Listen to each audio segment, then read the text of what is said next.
So I'm going to hand over now to Sophie, who's going to lead the panel discussion. So all of the panel, the people who've spoken in this second half, if you could all turn your cameras on. And Sophie, over to you. Thank you. Perfect. Look, thank you very much. We've got about 20 minutes for the panel discussion, so might try to keep the answers fairly short so we can get through as many panelists as possible for this session.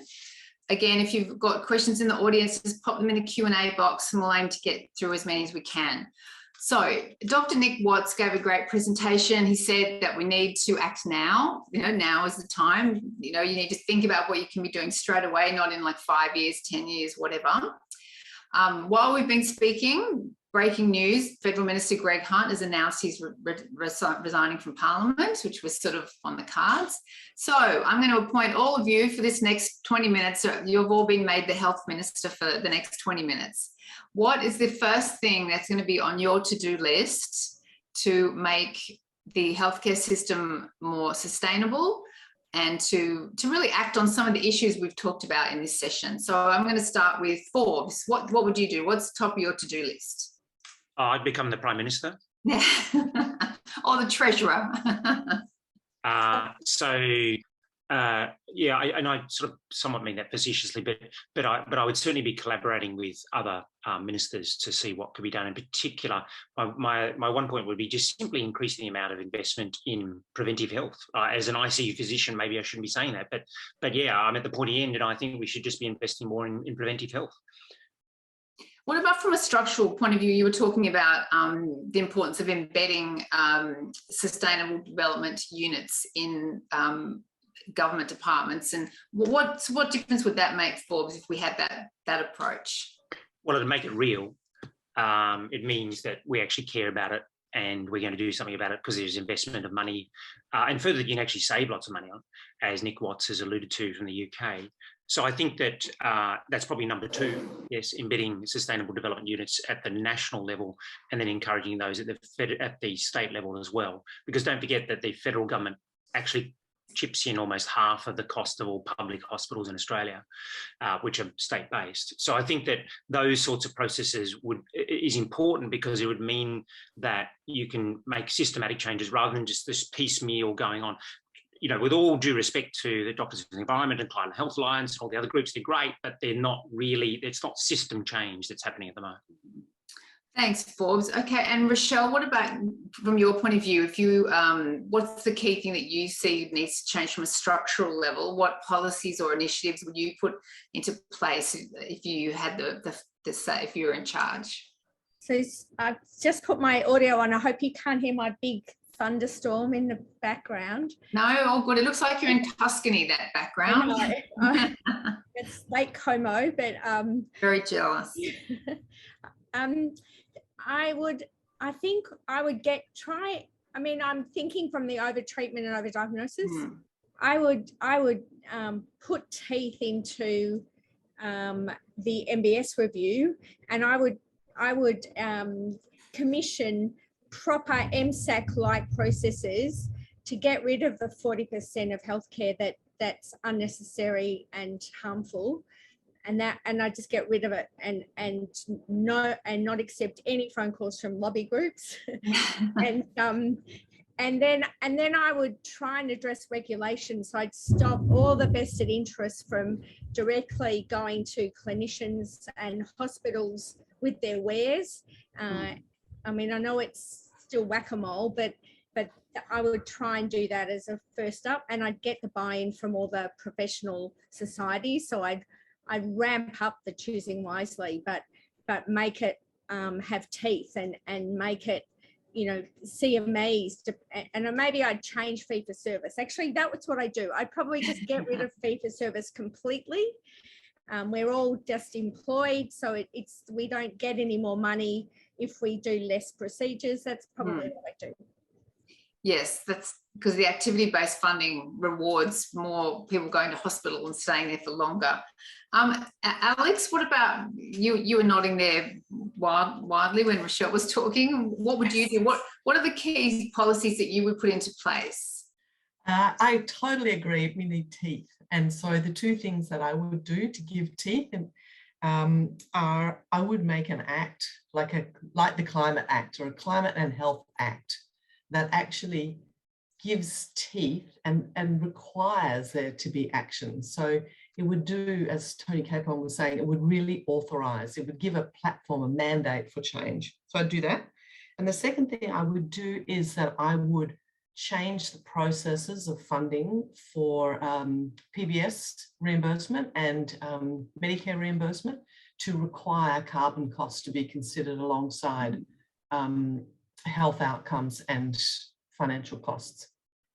Yeah, so that's because that's not a consideration at all, is it, at the moment? No, fascinating. Martin, what about from your point of view, from an ecological economic point of view, what would you be looking at? So some good things already, which others have beaten me to. But the first thing I do is actually going back to my previous career as a public servant, which is quite a boring thing, but is how things get done and how the money actually motivates people, is I'd set up what's called a national partnership agreement with a lot of money behind it, which would get states and territories and the Commonwealth government to agree to a national strategy for healthcare and climate change mitigation and adaptation. And I'd be putting a lot of money in there to start working on the infrastructure, some of the things that various speakers have talked about, actually the physical infrastructure that needs to change to adapt to all that warming that is sadly already baked in. So that's one thing. And then in my next job as treasurer, which obviously my performance as health minister would lead me to very rapidly, I'd do two things. I'd firstly just state very clearly that that it's the policy of the government now that the purpose of economic policy and the purpose of everything the government does on economic policy is actually to meet the needs of people and to improve the well-being of human people first and foremost, and everything else then flows from that. And that's what the economy is for, and that's what economic policy is for. And then I'd also get us a set of really good well-being indicators in health and in many of the other areas, including for the natural environment, and they would be our targets and guides for policy, and we'd get away from the obsession with jobs and growth, which has got us into the mess that we're in so far. Because they've done that in New Zealand, haven't they? They've embedded a wellbeing framework in the centre of the government there, so it can be done. Absolutely. And so, Kaylin, I'll go to you quickly, and then Yvonne about what you talked about slightly different things. Kaylin was about learning from other jurisdictions. How can we, in a practical sense, what's needed so that we can better learn from one jurisdiction to another? Well, the problem is that it's not easy for us to learn from one jurisdiction. It's not easy. There's no simple way to actually get learning from one place to the other. It's all very siloed now, exactly as Yvonne said. Now, GPs have a good ways to learn from each other through the non-governmental organizations, but we also need training and education right from the start and all the way across the lifespan of everyone working in the health system, that we're all working together and that we can all make a difference. So in the absence of leadership from the top, we need to build from the bottom and spread and share these great innovations that are happening at the local level to create that groundswell where we do demand actually leadership from the top. And I would actually take that National Adaptation Policy Office that they've made and give it teeth. And I agree completely with getting rid of the disincentives to do more care and the concept that the medicine can fix everything, and focus on, again, on programs that work and things like social prescribing, which the UK does so well, where you're trying to focus on wellness. And Bhutan also has a national happiness index rather than the economic index that most other places have. And I think we should strive for that. And Yvonne, the program you spoke about with children with the chronic conditions has obviously had a huge impact. How do we get more of those rolled out and make that sort of approach something that's not just a one-off program, but it's actually something that's adopted much more widely? So it's not a one-off program, and we're actually scaling that up across New South Wales at the moment, across 4 LHDs, rural LHDs in New South Wales. I would try to get rid of the myopic system thinking and get, you know, more long-term thinking. So for instance, for the rollout, we've got 2 years of funding. What happens after that, we don't know. You know, it's not sustainable to do that. I would be revising the corporate plan and I would be integrating federal and state jurisdictions for health to work together a lot more. At the moment, we're still in that, you know, blame game, you know, because the funding is not aligned, everybody's blaming each other for the problems that we have. So we really need to incentivize change. I would introduce a carbon footprint measure as a measure of quality within the health system. So it's measured well, so with like standards, the it. same way as like, you know, other healthcare standards are measured.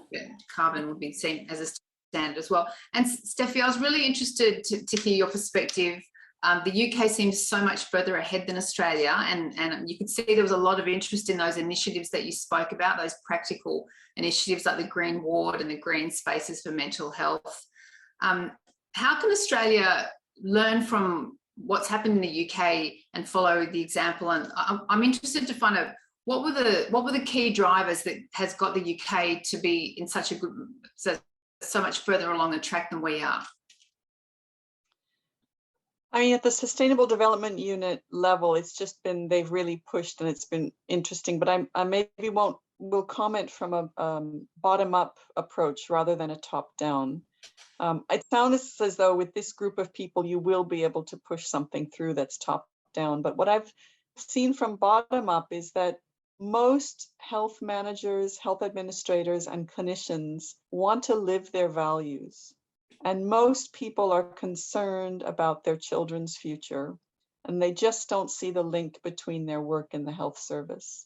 And I feel that when people have an opportunity, as we've said earlier, to act through your workplace to make a difference, they really do get on board.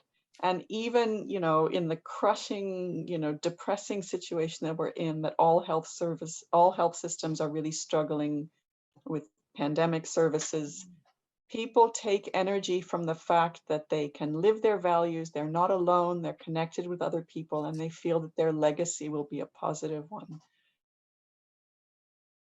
At the same time. And you mentioned individuals, and I'm interested to ask some of the panel about how we can empower patients, because patients are the ones on the receiving end of the unnecessary care and, you know, the potential, the low value care. And what I'm interested to ask Alex and Rochelle about what role is there for patients to advocate for, if they knew about the environmental issues that they were potentially contributing to by having low value care. How important do you think that might be in helping to change the equation, Alex, and then Rochelle? I think it's really important. And I think the feedback that we have from the consumer representatives that we work with is that they care really deeply about these issues. Like all of us, they hadn't really realized. And I think there's an enormous opportunity to work with them to do that. I mean, it's obviously going to require clinical engagement and leadership from clinicians as well. And that comes back to the whole area of shared decision-making between patients and doctors. But I think, as Steffi was just saying, there's a lot of will to make change. And I think generally patients and the public share that feeling. Rochelle, do you see that the same, that we could utilise the will, particularly not just of patients now, but certainly I see younger people being more engaged in this as an issue, and maybe that could be a cohort of patients that really would be concerned if they recognised the impact that the care that they were getting unnecessarily may be causing this environmental harm as well. Yeah, I think we've got a long way to go. And I think at an individual patient level, they don't even ask the 5 choosing wisely questions. So and they don't recognize the problem of over testing. So that's the first problem. And they think more diagnosis is better. So I think we need to do more at a public health level, societal level, to shift the culture towards less is more. But do what Alex says, work with the consumer voices to try and make that clear to the general public as well, because most clinicians I speak to don't even understand that we're ruining the environment with their healthcare. So it's hard for us to expect patients to actually know that. So I think we just need to do much more and get it right. Mass media, get it right out there in media, get people talking about it. If I was a health minister, maybe I'd do a mass media campaign.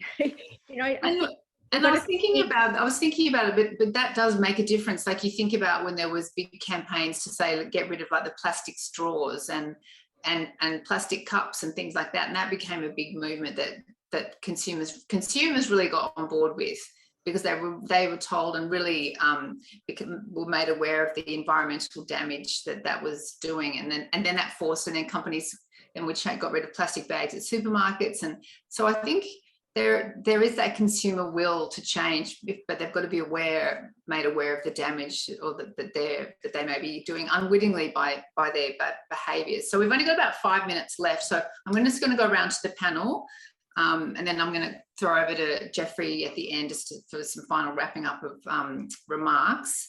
Just to sort of summarise your key message that you would like to get across to our audience about the important action that we need to take. And maybe I'll go back to Steffi, just to your experience in the UK and what you would really love Australia to take on board based on the successes that you're having over there. I think you can leapfrog over the 10 years that we've spent paddling around in the children's pool. I think you can just take this stuff and go forward. And the other thing I wanted to say is I've been very moved by the Extinction Rebellion, Doctors for Extinction Rebellion, and this idea that there is some social science research that if 3.5% of the population is concerned about an issue, nonviolent change can happen. And if you think about, we've sat and said, what's 3.5% of the pediatricians? What's 3.5% of the occupational therapists? Can we just get this many people fired up about it? And will that tip the system? So I love watch that. This space. Yeah. Thank you, Steffi. And Martin, what's your key message from your perspective that you would like the audience to take away? Well, 2, if I'm cheeky. So one is that scale is everything. You can have too much of everything. And we really, as a society, just need to understand that. There's some point of enough, which we need to get on. And also just everybody needs to understand that, the economy is not a magical external force. It's us. It's what we do. And in a democracy, we do and must have control over what's happening in the wider economy. Thank you. Rochelle? I'm not sure I have anything wise additionally. I think, think about low-hanging fruit. What can you do in your own setting? How can you, can you get together with like-minded clinicians and do something? Just get the ears of the hospital heads. I've been banging my head against the brick wall at my private hospital. They've got a new building, a sustainable building, and they think that's the end of the job and come back to me when COVID's over. But they don't get the urgency that we have to act now. So I think you just have to get groups of people, get opinion leaders, get in the ears of people that can actually help you to make a difference. Thank you. Kaylin, what will your message to the audience be that you'd like them to take away? Yeah, actually, I agree very much with Steffi and Rochelle and Martin, and I'm going to put my my Roots and Shoots, my Jane Goodall hat on and say that we all make a difference, and that it is that groundswell of everyone talking about it and asking that question of why do we do it this way? And the answer is we've always done it is not acceptable. You have to think, what can we do better? And also, I will always, now putting back my health system sustainability, we have to evaluate it. Is it better? And we do need to know that in order to make good progress. And that's my hope too, is that so many people are now talking and thinking and doing. Excellent. Alex? Globally, if healthcare were a nation, it would be the 5th biggest emitter of greenhouse gases on the planet. It releases about 2 gigatons of CO2 equivalent emissions a year. That's equivalent to a loss of about 3 million disability adjusted life years. So I think business as usual is not acceptable. We, as Nick said, you can't be a health professional and do your job unless you do this. Yes, and I really liked your vicious cycle slide. That was a great way of explaining it. Thank you for that. So we'll go to Yvonne next. So having experienced the health system just last week with a relative of mine, I really think that we need some slack in the system, particularly if we want the Roots and Shoots approach from the health system and from frontline staff. At the moment, they have no capacity to even think about these issues or to understand them, and no support to actually make change. So we need a bit of slack within the system to be able to change it. That's a really good point. There's so much overwhelm and burnout in the health system that that you need that capacity to step back and say, I care about this workplace, and I want to make it the best workplace possible. Let's factor in this important issue into the care we're delivering. But that requires leadership on the top, to enable that.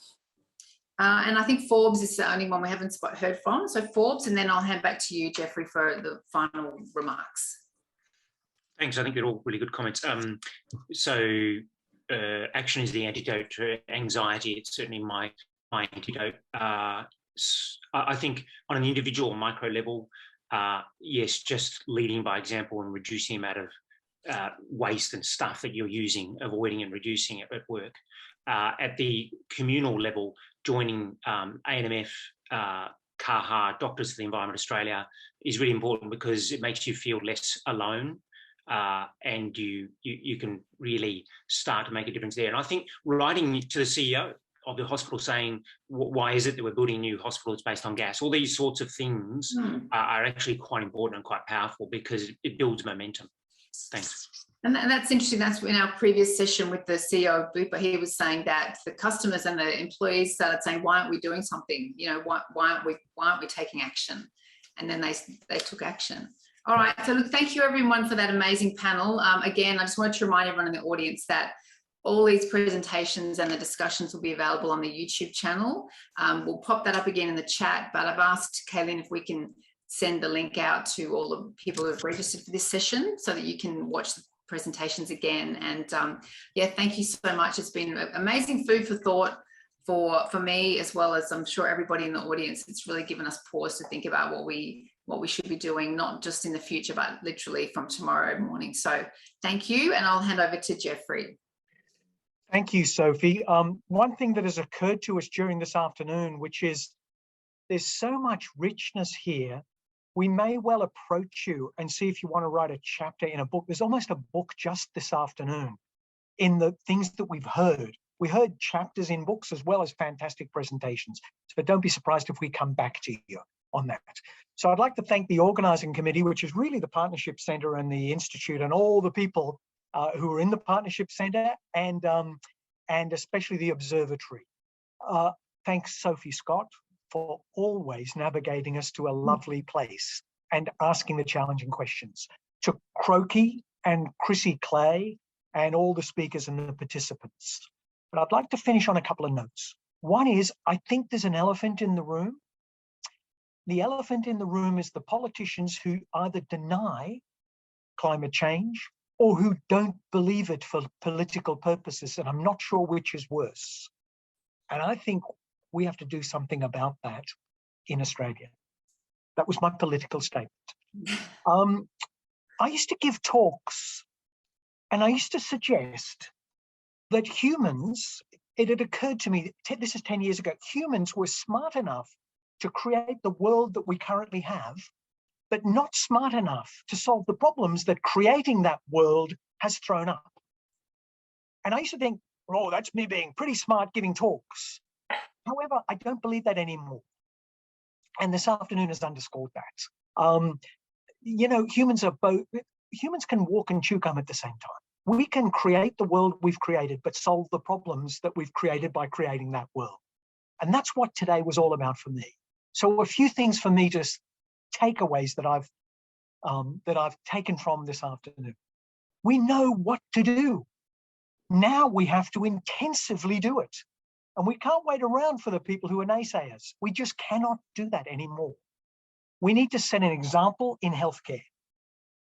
We are, as Alex just said that in spades, you know, we need to set an example in healthcare because we are big emitters. It's the other point I'd make, it's completely rationally, compellingly in our interests to get this right. There's actually, we shouldn't have barriers because it's mad not to do this. It's crazy that we're in the situation we're in. So therefore we should optimistically step forward. 2 final points. This is all about we the people. And if that means we've got to do civil disobedience, we should do that because this is about we the people. It's our planet. And then finally, I'm always struck by that aphorism. None of us individually is as smart as all of us collectively. And that's what I've heard this afternoon. We want this to happen. Therefore, we've got to make it happen. So there's my little inspirational, that's what I've taken, the inspiration you've given me for this afternoon. I hope that helps.